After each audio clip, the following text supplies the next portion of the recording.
considered pointless, endless, bare.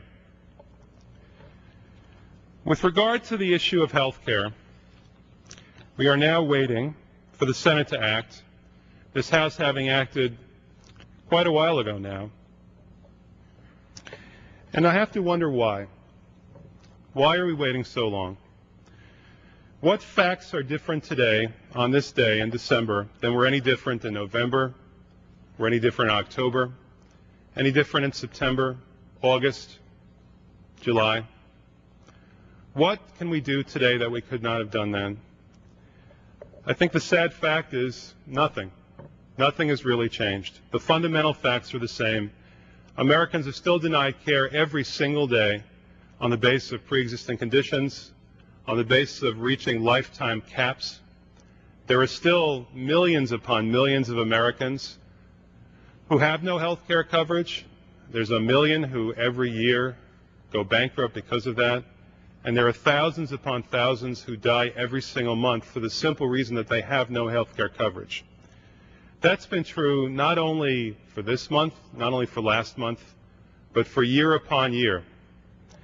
And we Democrats in the House of Representatives, we took it upon ourselves with the political capital that you, the American people, had given to us.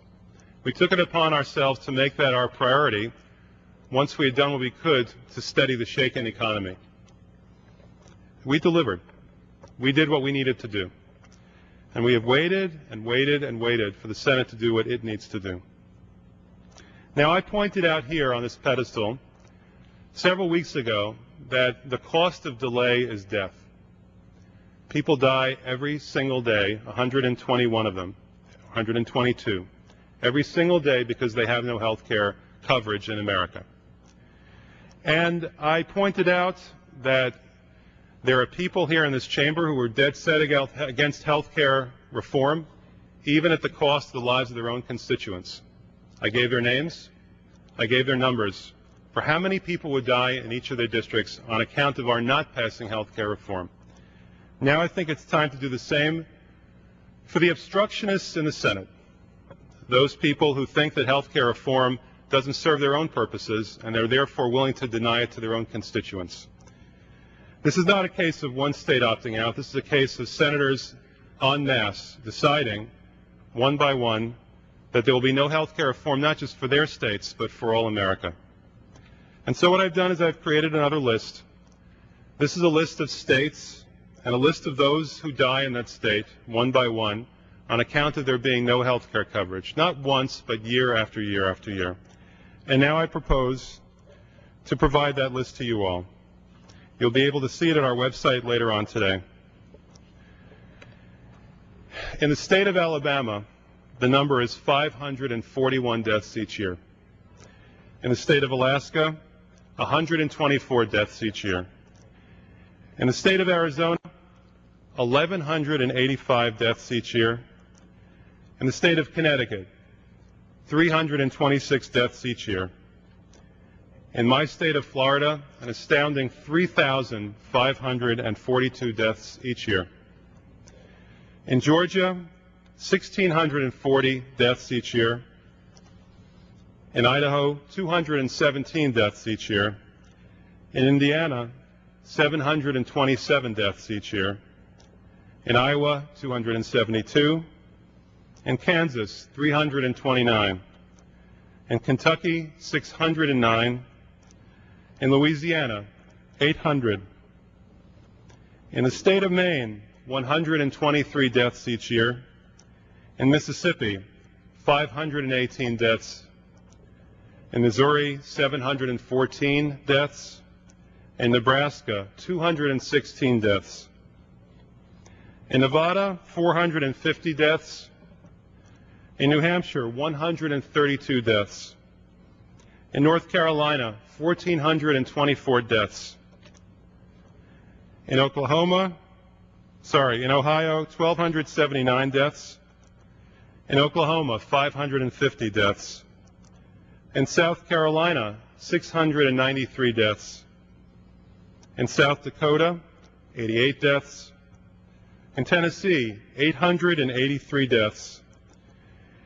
And in the state of Texas, 5,857 deaths each year for lack of health coverage.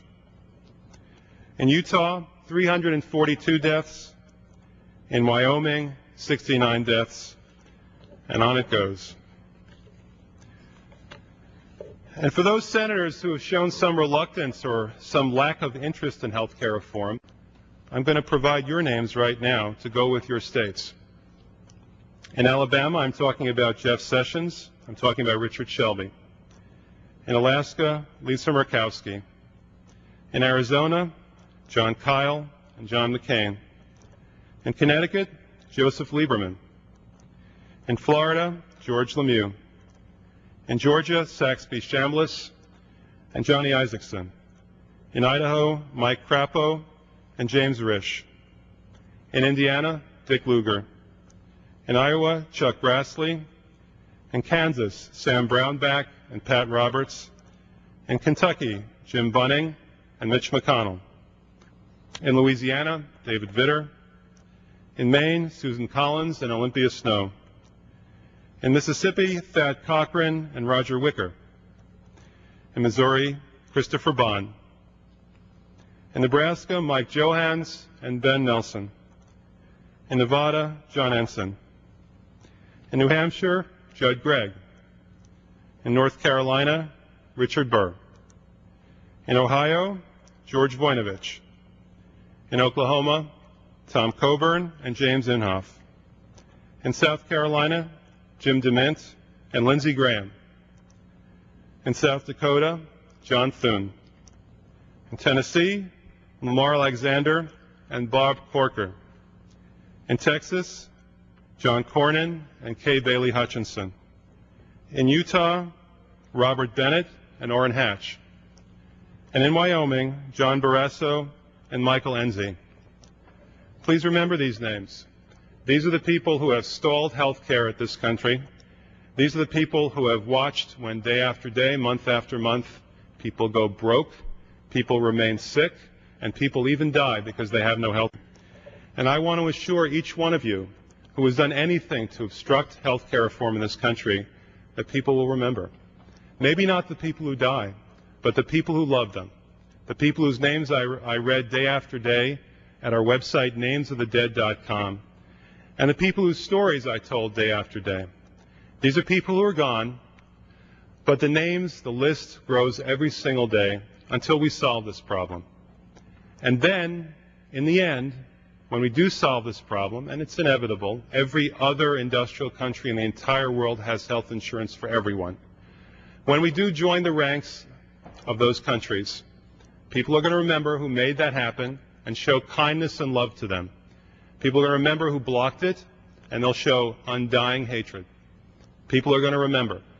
And you'll remember, too. You'll remember that when the time came for you to do something for your fellow man, to stop the suffering, to stop the hurt, to stop the pain, and to stop the dying, you did nothing or you didn't do enough. You're going to remember that, and you're going to know that blood is on your hands. May God have mercy on your soul. I yield the rest of my time. The gentleman will suspend. The chair would remind the member to refrain from engaging in personalities toward the Senate or its members. Remarks in debate may include policy criticisms, but may not include personalities.